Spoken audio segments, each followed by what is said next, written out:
Thank you. Yes, applaud and cheer, freeloaders. Come round my house again, you see. No homes of your own, so you have to come and visit Millsy. Strange week, really. A good week and a bad week. Today was a bit odd. This morning, I had one of my very sort of bi-weekly meetings with Her Gracious Majesty the Queen. I go and visit her quite often. And a rather unfortunate incident with my eye, I'm afraid. She was bemoaning the fate of her children, as she always does, and leant over to cry on my shoulder, as you would, and unfortunately her tiara slipped and caught me in the eye. And quite foolishly, but as you do in a temper, I lashed out. Queen on the floor, equerries in, sort of had to fight off a couple of the blokes in the big busbies, but it was all ironed out in the end. And then this afternoon, I've been rucking with my publishers, right? Come and have a look at this, right? Because you know I write loads and loads of books, some in my own name, some in what we call in the business nom de guerres. Right, nom de plumes as to her. Like, for instance, all John le Carre's novels, that's me. Dame Barbara Cartland, for many, many years, hasn't had the use of her typing fingers, so I go around and knock them out for her. But this is one that I commissioned, and I said to this other fella, a fella called John Tanich, right? I said, John, I want you to do a book about me, right? Bob Mills, or as I'm probably called, Robert Mills. So I said, go on, John, come back from the publishers, they've got it all wrong, right? Instead of Robert Mills by John Tanich, you can see quite clearly what they've done there. Boobed quite horribly. This is a picture of me on the cover. This is when I was in the very famous film Brighton Rock. That's Brighton Rock I'm lying on there. That's a turtle there that came up on the beach. And it's got all my films in it. That's me when I was Millsy of Arabia. There I am there. But 500,000 copies of those sadly have to be withdrawn and have it changed. Oh, look, I must show you this. This is a bit of a tip, because people do ask me about my passion and my love for old people, and they say, if they come round, Bob, what do we offer them? Do you know what I mean? What sort of things do they like? What I always find is they do like a bit of a snorter in the afternoon. This is very good, baby bio. Just put that in a small glass with an ice cube, and they think it's creme de menthe. And they love it. And also it makes the leaves very shiny, which is always good for an old person. On the subject of books, which I was, this is another one that I've written. Again, I've adopted a bit of a silly name. I do like to have silly nom de plume. This is Carey Oppenheim. That's the name I've used there. And this is a book called Poverty, the Facts. And it's quite a small book. Poverty, the Facts. You haven't got any money, ergo, you're not my mate. That's pretty much it, really. That's the basic tenor of it. Oh, hang on a second. What's happened here? Oh, look at this. Look at this. Now, that's spite, isn't it? My picture of Dame Thora Hird, turned upside down on the desk. I don't think we need to ask who's been round here, do we? Jane Torville, jealous cow that she is. She's been around, not like to see a picture of another woman and done that. Something else very, very useful for elderly people visiting you. Get a packet of Quality Street, something like that. Just take out all the soft ones, the coffee creams. Leave those. They like that. Every now and again, do leave one of those very hard walnut brittles in. I call that Quality Street roulette for the old people. It's nice. You have 7 of them chomping happily, one of them on the floor choking blues. It's rather cruel, but it's tremendous fun, I think you'd admit. Oh, picture. Oh, lovely pictures back from, there we go, from the publisher. That's my new TV things. Beverly Mills, 90614. There I am there in the centre of the class. That'll be a big hit, I'm sure. Well, it was either that or Baywatch, and I couldn't quite squeeze into the little thing that they give you to wear.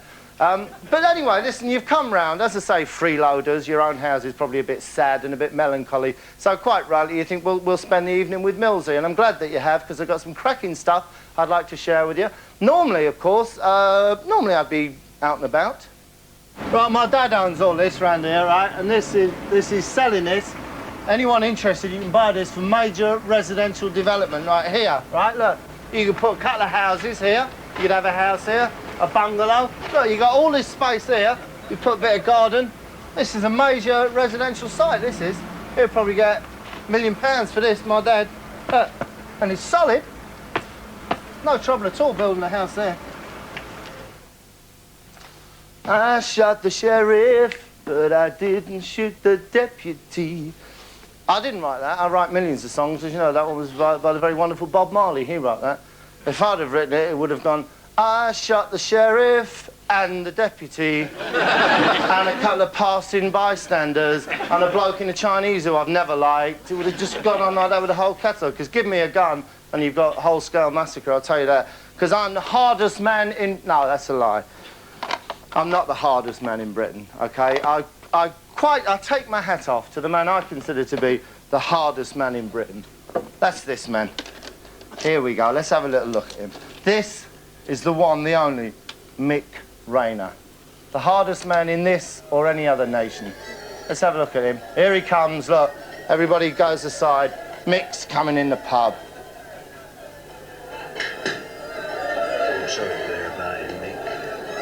Look at those eyes. Steely grit. Look, hey, did you hear him order that drink? No. He walks in. He walks in, Bomb thinks, it's Mick, quick, I better get him his favourite tipple. There we are.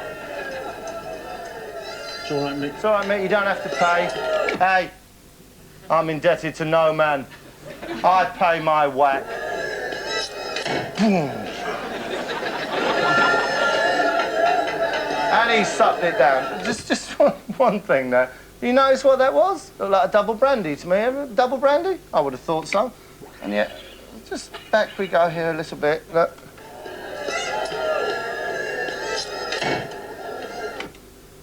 $50. 51. 58 pence. 58 pence, that's it. That's it, hey. I'll pay what's due, or some of it, anyway. 58 pence for a double brandy. And strange enough, he's got a son who also has a lot of trouble when it comes to figures. No good with numbers in the Rayner family at all. This is Mick's son in a documentary that I'm very proud to have produced myself. Look at him, here he is. But the main reason the hooligan exists is to prevent large-scale disorder. Drink is normally the cause. This youth has been spotted as he repeatedly staggers across a busy road. Young Mr. Rayner. How old are you, mate? 18. There you go, lie. How old are you? 18, liar. But his dad said, hey, son. I think Mick Rayner talks like that, I don't know. If you're ever out and you're drunk and the old Bill asks you your age, tell him you're 18, all right, and stare him out. OK? So he's all right. You got anything, name and address on, any ID at all? No. No, mate. No? What's your date of birth? Oh dear, now he's in trouble. No, he told me 18, Dad. He didn't clear me up. It's all right, shut up. If I'm 18, my date of birth... 17. 17. 6. 6. 82. 1782. 212 years old.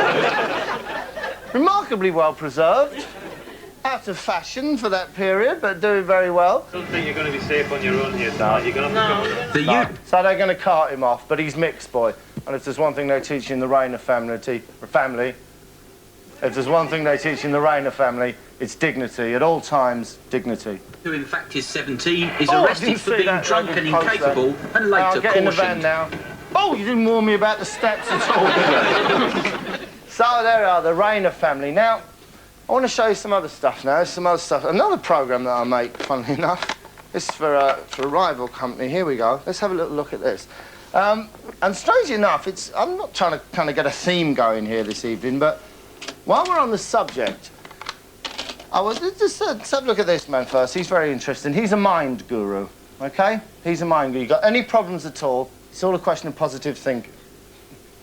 Is that him, or is that Mickey the moron? No, he's a mind guru. Any problems, it's only a question of positive thinking. All I've done is shown them how to get a little bit of an edge. How do you get yourself over the edge so you produce greater results in a shorter period of time? OK, well, look, Nick... But while we're on the subject of people who are not sure whether it's correct to pay the right money for things in shops, apparently that woman there is a shoplifter. Ron Halligan, would you like to come over here? Here's one of the guys got a problem. Here. Stand up next to you, because it's There you unfair. Now, you... Now, just a second here. This is the mind guru. This guy's come on because he's got a phobia and he believes he can help him. I don't know what it is he's frightened of. Snakes. A lot of people frightened of snakes, aren't they? Spiders, dogs, heights, maybe. I don't know. Let's see. Why have you come here today? You rang in because you wanted to come across. Why? I've got a chronic phobia of boats, particularly tankers. No, we didn't come here to laugh at him. Come on, he's terrified of boats and tankers. It could... Answer, don't join the Navy. Next! And things like that. Why is that? I really don't know. I've had it since I was a child. It's It quite didn't happen bad. because you were on a boat and there was an accident or anything No, like that? no, I don't know where it came from. Do you mean just the thought of boats, you know? I'm Well, just... Amateur I can't psychology. actually look out of the window where we are at the moment because... Because we've got, Yeah, we've got got boats on the water and Mersey. sea all around us and How lots do you- and lots of boats. How do you treat him, then? With contempt, I would imagine. That's the only answer to me. Another fabulous man coming out. This one's a salesman, and his problem is he can't sell anything because he keeps getting rejected. And the mind guru thinks it's something to do with posture. Really, it's conditioning your mind and your body to be in a certain state of mind. Because when he thinks about rejection, he goes into a different physical state, an emotional state, than if he's feeling very, very confident. You'll see him, even in his chair, if you watch closely, he changed his posture when we just talked about it. Slumping, So sit the way innit? you sit when you feel like you're afraid of rejection. Just what does it feel like? Yeah. You just tend to slump. I mean, we all do it. It's just something that Right. most of us don't ever take notice of. Yeah, and then sit how you are. What would you sit like if you were totally confident? We weren't afraid. You're really just, trying to help it's just somebody. shoulders back, straight up. Yeah. And then feels slump something back. again. Shoulders back, straight up, and then I'll slump again like that. Because I'm a miserable failure and I know it. Simple as that. Well, what I'm going to say is, you've been working with Nick all morning. How are you feeling now? Quite emotionally distraught. I feel a lot has come out of me emotionally, for the better, I think. I feel a Haircut. lot more confident now. You think you could face a boat? All those years she worked in journalism and things like that, waiting for the big break to come in television. What does she lay awake at night, Judy, thinking, one day I'll get to ask someone on television, do you think you could face a boat? Well, I'm not really sure I've gone that far. No, don't but push I know it, Judy. the image, an image before brought on all the anxiety feelings, and it doesn't now. I can think about it. You mean just thinking about a boat used to make you feel Yes, queasy, yes. right? So, to give you an idea, I asked her, Just in case you think this is mumbo-jumbo, there is a science involved in this. This is recognised mathematical science. I actually didn't work with him all morning. I was working for about 2 minutes at the end here, and I didn't get to finish. But when I asked him on a scale from 0 to 100, 100 is out of control and 0 is totally fine, where were you? He said 95 at least. And where are you now when you think about it? 25, if not lower, yeah. There you go, it's mathematically proven. He's getting better already. He'll probably off on the ferry on the way home. Shall I get the bus? No, I'll get the hovercraft. We'll all go on the whole... Let's see how he got on anyway. Nick has Right. overcome his phobia of boats. Hate of boats. Tony's taking him out there just to see, so we'll say bye-bye. Have a good day. See you tomorrow, Mr. and we'll Bye. leave you with Nick. Sorry, I haven't seen this particular film for a while and I hadn't noticed that. You're going to have to Not bear lower, me. yeah. Just bear with me for a second. Also on the show today, we'd like to thank our other guest, the world's most animated man.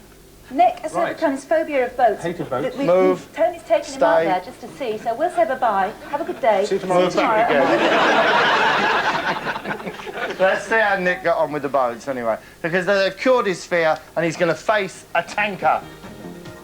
Down they go, down the docks to the tanker. Big 7 million tonner Japanese super tanker. And you're going to go and you're going to stand close to it. Maybe he'll even go on it. Let's see. Where's the tanker? Richard, Judy? No. No, because one day he'll see a tanker and he'll die of shock. Well, don't sell him this horrible dummy. I'm all right, I'm fine. Hey, you're good. Actually, I'm a bit frightened. I'd like to go now. No, it's great. No, really. No, you can't go. They're watching you. No, I'm going to go now. No, you're not. You stay here. This is my career at stake, you stupid skinhead git.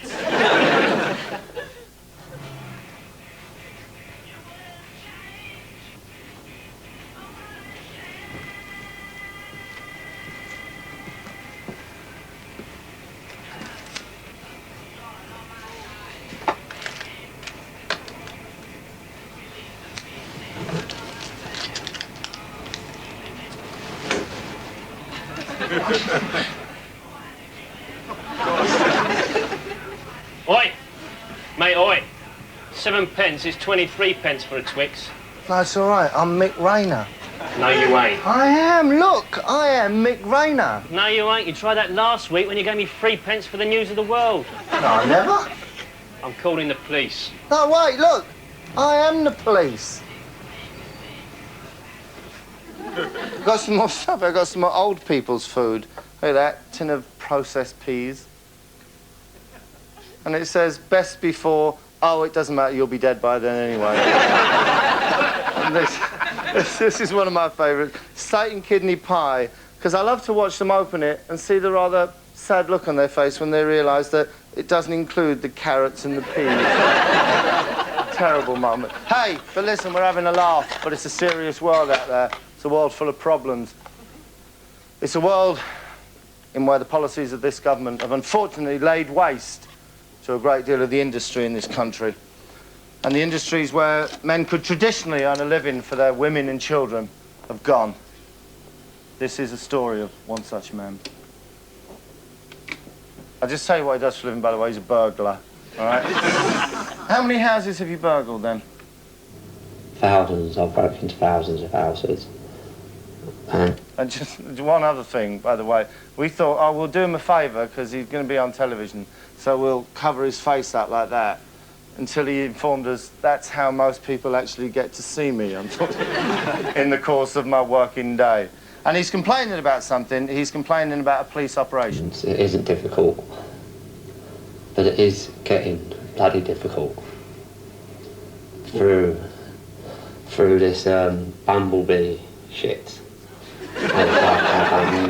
Operation Bumblebee has put men like him out of work. Honest, decent folk, just trying to scratch a living out of the soil of the land. I mean, it's just getting outrageous. I mean, I'm getting followed. I mean, they're marching through people's houses. As opposed to sneaking through them with a torch at 2 o'clock in the morning. I mean, I used to have lots of friends, and I can only count 3 of us who are still out on the street. All the rest are in prison. Whole communities laid to waste. How dare they? Through all this bumblebee. It's driving me mad. I'm seeing people who used to be good active burglars changing their occupation. Stop burgling. God's honest truth, I'm not even really burgling no more. I've changed my occupation to... He's had to change his own occupation. Well, I don't know what he's doing. Maybe he's gone to college, take a B.Ed, something like that. Who knows? Maybe he's doing a bit of pottery. He's gone to a night class to learn to do something skillful with his hands. I don't know. Well, I don't know what he's doing. Burgling pubs instead of houses. I've had to change my occupation. I used to smash the windows of cars. Now I have to smash the windows of vans. It's appalling. They're just red hot. They're red hot, you know what I mean? And they're taking no prisoners. They're taking no prisoners. Apart from you and all your mates. Yeah, it's driving him mad. And I'll tell you what I fancy now. I fancy some music that's gonna drive you mad. How about a bit of Buzzcocks?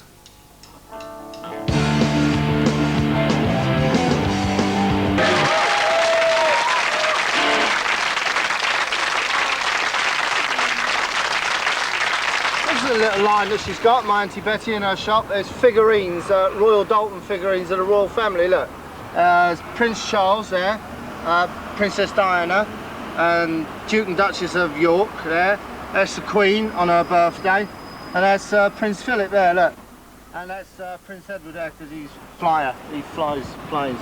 That's it. All right, lads, here's my mate, says my mate Albie, look. He's all right. He's shy, right? He got accosted once by an elderly gentleman who don't like talking to people. He's sweet.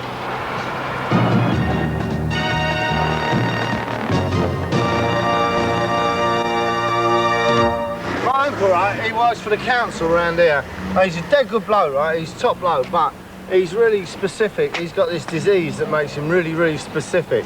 Like if you say, what time is it? He won't say that 8:30. He'll say, it's 27 minutes, 11 seconds past 8, right? And he does all the signs around here. Look, he done that one,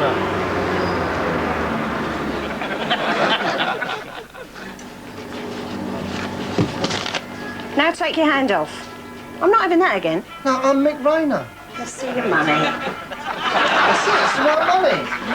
Oh, come on, I'm Mick Rayner. Out. Mick Rayner. Mick Nuisance, more like it. You know, earlier when we was chatting, right, well, funny enough, I nipped out and had a cup of tea, and my mate from the British Safety Council, he lived next door, and he said, I heard through the wall what you were saying, so he's just said, look, I said that you should pass baby bio off to old people as Cointreau, all right? Please don't do it. It's a stupid thing to do. It's completely the wrong colour, all right? Tell them it's sherry, all right? Tell them it's sherry and then it'll work, OK? I've got something else. I've got to show you this, right? This is another film that I made.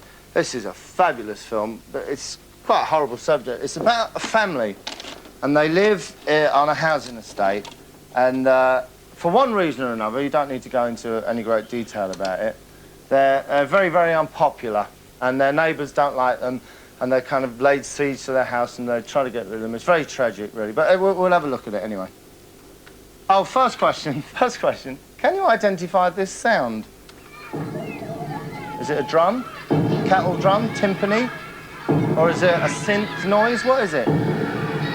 No, it is but one thing. It's the unmistakable sound of that woman's breasts.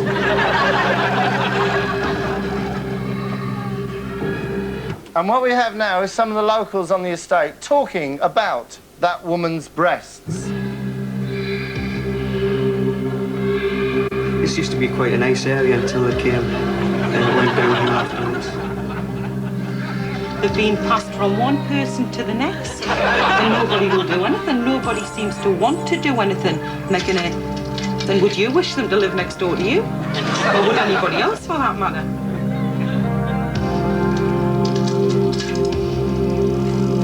When you can't even go to the shop, they're following you, chasing veins, blood oaks. There are people round about here that won't go through legal channels. They'll take it into their own hands, and it's something I don't want. I want to put away. They're doing the whole family. Well, surely there must be somewhere they can put them, that there's people of their own kind who are more capable of putting up with what they do, of handling it.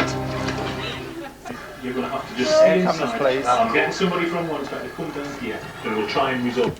Policeman here, right? Go to Hendon Police Training College, teach you one thing, at all times, polite. Here he comes. Look at the house he's going into. Have I got to go in there, really? Oh, well, at least I can do is wipe my feet.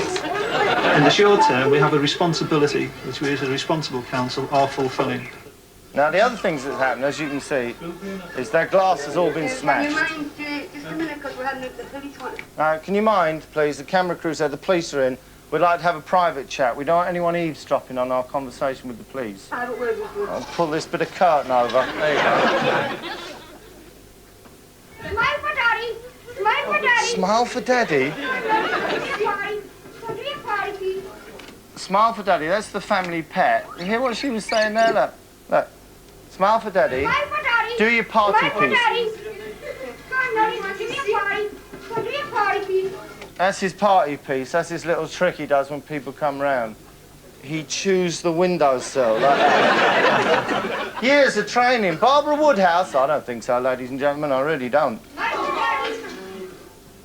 Now, another character lives on this estate. See this man here? Did any of you ever see the very, very famous film, a film that I don't want to boast, but I did have a hand in writing, producing and directing it, JFK with Kevin Costner. Kevin phoned me up, said, I think it's a brilliant film, you're the only man for it. I said, Kev, I'd love to, busy, you know what it's like, Kate Moss, oh, I don't want you flying over to America again. I said, you must play the part of Jim Garrison, who was the lawyer in, I think in Texas in America, the lone voice after the Kennedy assassination, who was saying, Lee Harvey Oswald, on his own? No, more has gone on. Now, Jim's health has suffered a little bit, got a bit of a paunch, and he's moved to the northeast of England, and he's living up there, but he still holds firm to his ideals. Hello. This is his wife. No, no, Having a chat with a man from the council. Morning. Morning.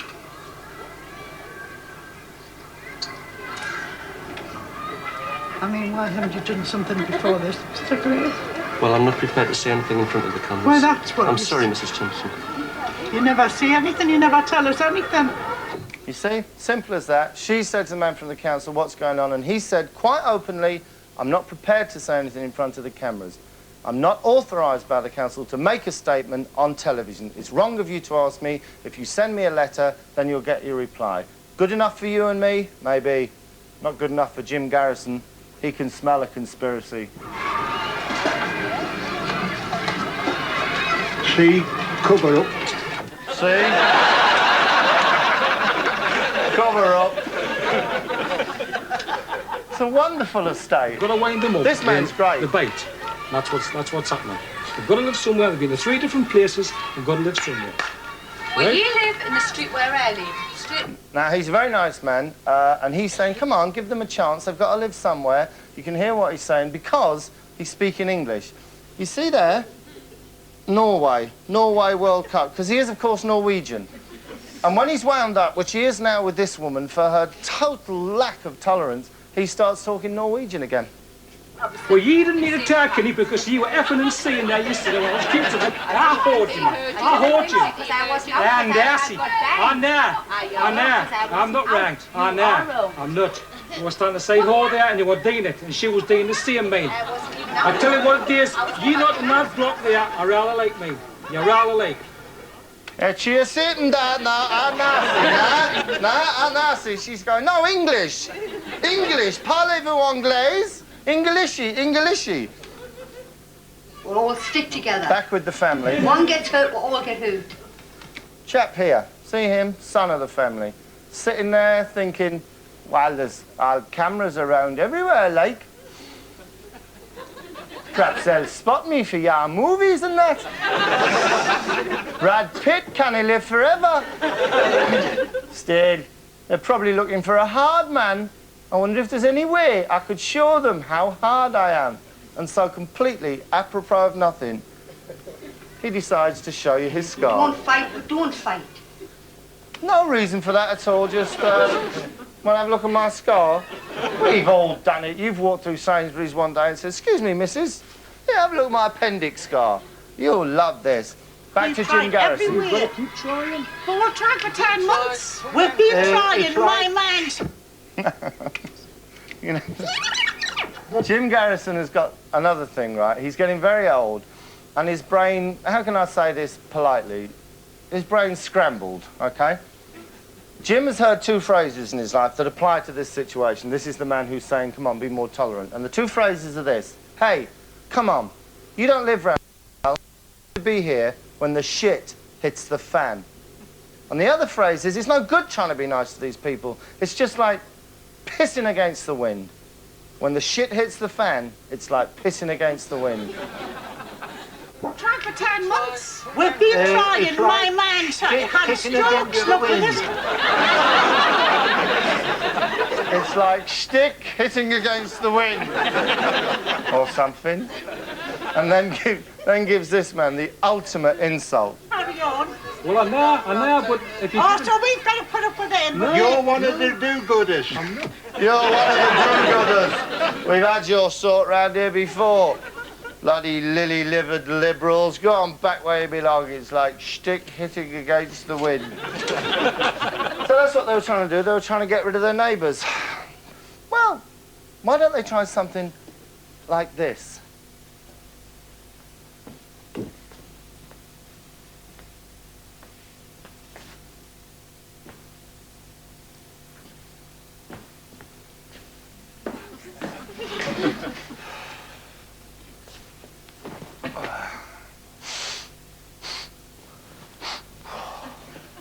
Mother, it's well warm in here. Can you open the window?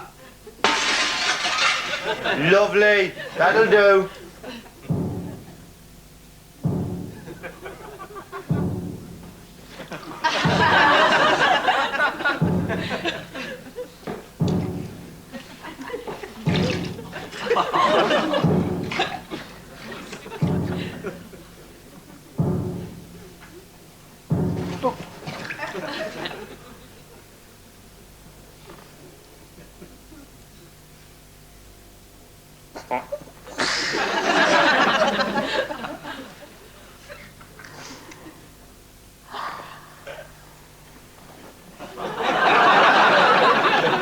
Go on. Smile for Daddy. Smile for Daddy. Do your party piece.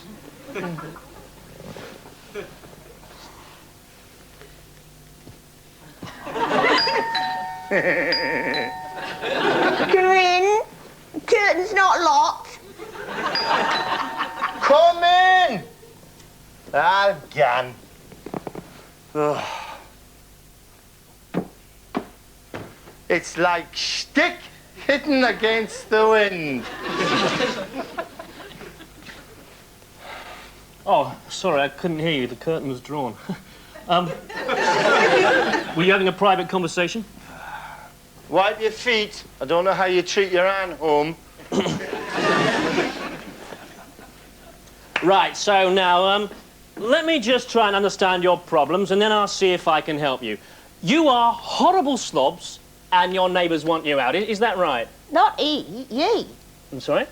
Not E, ye. You're Right. one of those do-gooders. I'd just like to try something out now. I'd like to try this, if you don't mind. Could you show me how you sit when everybody hates you?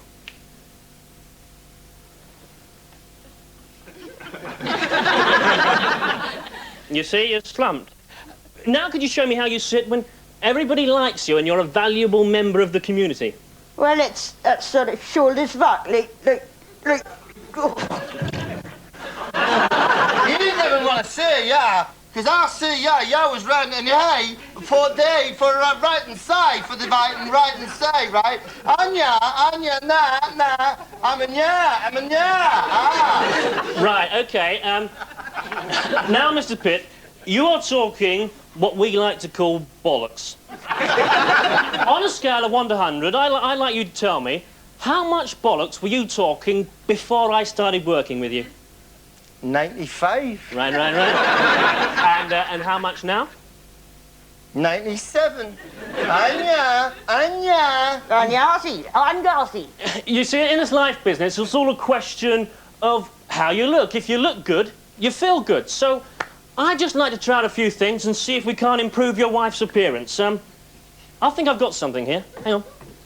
I think this could help.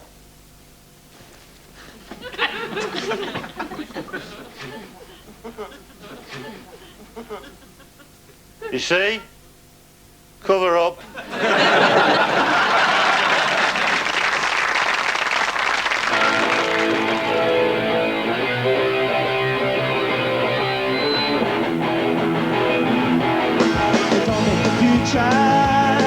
Like they did in the past.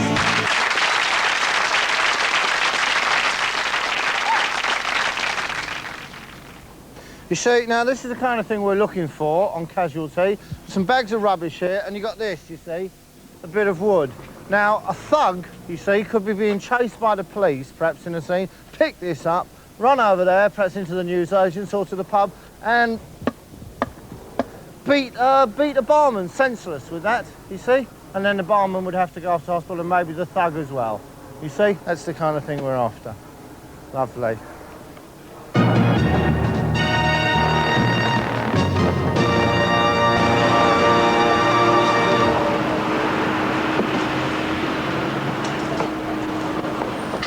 Well, I'm Mick Rayner. That's the right money. 10 pence. I'm Mick Rayner. Sorry. I normally get 20 seconds. I didn't get... I'll start again, right? Because I screwed that up really badly. I haven't been doing television very long, right? actually, no. Listen, I'll tell you what I'll do. Just keep it going. Because what I'll do at times like this, right? Because I'll make mistakes. Everybody makes mistakes. Right? Jonathan Ross very often phones me up sobbing, oh, I've made another mistake, right? That's kind of an ongoing thing with Jonathan and I. And basically, what the advice I always give him when he's done what I just did there is hey, watch the Queen. Watch the Queen of television. See how she does it and learn. Look and learn. That's the girl, ladies and gentlemen. Oprah Winfrey, by all means Oprah Winfrey. But Gloria Hunniford is the Queen of television. And all us people who are trying to carve a niche out, we watch her, okay? Because otherwise you make mistakes like that. You're not ready, and you try and talk very quickly like that. This is Gloria, 20 seconds from transmission, showing you how it should be done. 20 seconds, Gloria. She's remembering her lines. She knows what she's got to say. 15 seconds. Have a little cough. There you go. Right. Now, there are 3 very, very simple rules of appearing on television, and those rules are this. Teeth, They don't want to see it. They don't want to see a frowning face out there in TV land. They want to see a big smile. And also this. You see the way I'm talking to you now? Looks wrong, doesn't it? That's the way, isn't it? That's the way you look at people naturally like that, isn't it? And the other thing is this. You might have noticed sometimes I try and say far too much on far too small a breath. So make sure you've got a good lung full of air, your head's in the right position, your teeth are ready, and you too can be a star. 5 seconds. Teeth. Tilt.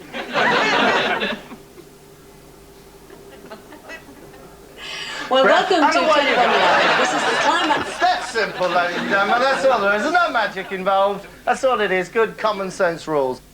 I've been down with Marcel for 6 years. Never been done yet. Well, how did he get there, the old? Through a leak in the bath. Well, you got your bath on your roof. You got a flat above you? Yeah. And their I've got bath an leak? Like this. Where? Right, I've got an house like this. Right. So the bathroom's at the back. Right. Right. And the front room's under the bath. Right. So where the bathroom was leaking, it come down, my ceiling all broke. I've been waiting for a new door. How long? 6 years, Mark. 6 years you've had a hole in your 6 ceiling? 6 years. I probably think you like it now after 6 years. It's probably fitting. And the plastering is all... What? The plastering is just shit. It's what? Shit. Oh, right, sorry, I thought you said chit. No, shit. Oh, sorry, all right, I didn't understand what you said. It's all pony. All right, well, I'll tell him. Yeah, you tell him. Oh, tell him, definitely. Yeah. This right here? I told them every time. This right here? Yeah, Canterbury Street. Canterbury Street. What name was it? Welton. Welton. 27. Just say Welton 27, because I've been down there so many times. Welton too. 27, I'll tell him that. And my mother, she's got damp in hers. Your mother's got damp? Yeah, she's got all plant. They've done it last Hang on, year. your mother's got damp? Yeah, she's got all damp in her passage. Don't say that. Come fucking see, I'll take you in there now. Your mother's got damp in her passage? Hi, welcome to Hollywood Corner. This is the postman, you know, gets weighed down coming around my house from all my Hollywood chums. They send me little gifts, just little tokens of the gratitude for the help that I've given them in the kind of acting lesson department over the years. This is one I'm very, very fond of. You might like take a little look at that. That's 2 doves, not real doves, obviously. That'd be very, very cruel because they're encased here in glass. And I'll just play a little bit of this. It's just a little handle I turn and. That's the theme from Love Story. That's a beautiful gift. That was sent to me by the Bridges family. Jeff, Lloyd, Barry, who played for Chelsea in the late 60s, early 70s, never really made it in the movies. That was very nice. Another thing I'm very fond of here, this is from Henry Winkler, Ron Howard, and all the cast, all your friends on Happy Days. There it is. Look at that. Isn't that beautiful? You see, you've got the Last Supper there, and what else do you need? Spiritual guidance and a clock. Religion and time. Last Supper, last orders. Don't they go hand in hand? That's lovely. And one of my favourites, and you forgive me if I just wipe a tear from my eye at this point. Robert Wagner and Natalie Wood, 2 very, very dear friends of mine, and I was on the boat with them the night that Natalie took that fateful dive. And after the funeral, about 3 days later, Robert came to my house, very sad, forlorn figure he was too, in his trench coat and slightly misshapen hat. And he said to me, Bob, Natalie would have wanted you to have these. And isn't that very beautiful there? Some little magnets you can stick on your fridge. You see, there's a fried egg there, a watermelon, not real, but beautiful nonetheless. I think you'll agree with me there. All things that I get from my Hollywood friends. I've got one more little thing to show you now. And then I've got to fly because I've got to go up to Manchester. Reason being, I've found out where the skinhead bloke lives, and I thought I'd play a bit of a trick on him. Just knock on his door, and when he answers, just go. You know, what are you going to do? Make a student shit themselves? There's not much else really is in life. But I'll tell you what I've got now. Here we go. Look, this is the most inept criminal on the face of the earth, right? Let me tell you what this man's done. He's got his hands illegally on £25 million worth of stolen bonds, right? And he's trying desperately to cash them in, all right? He's trying to cash them in. After these pictures were taken at another bank, brokers tried to persuade the fictitious John Banks to return to their office. Refused. Wait a minute, why the fictitious John Banks? That's being a bit harsh on him. You don't know John Banks might be his real name. Despite attempts to lure the man back, he never reappeared. But during one call, he may have revealed his real name. Here we go. John Banks. Yeah, I'm John Banks. Yeah, I'm involved in a really big one here. 25 million quid fraud. I've got all the paperwork in order. I've told her nothing can go wrong here, can there? As long as I keep in contact with them, eventually I'll get the money. Oh, I'm a cool customer. Listen to this phone call. Good morning, John. It's Morris. Sorry, I'm supposed to. John Banks here. Hello, it's Morris. What am I saying, Morris? No, that's the name of a cat I used to have. That's not my real name, and I'm just making this up because I'm a horrible, pathetic little thief, obviously. Terribly sad man, and terribly inept. So if you're going to do something, be it sport, be it entertainment, be it crime, at least do it properly. Because some people suffer fools gladly. I don't, ladies and gentlemen. I'll tell you this. I've got no time at all for incompetence. So I'll tell you what I'm going to do. We're going to have some more music. Ladies and gentlemen, will you please welcome the the Buzzcocks.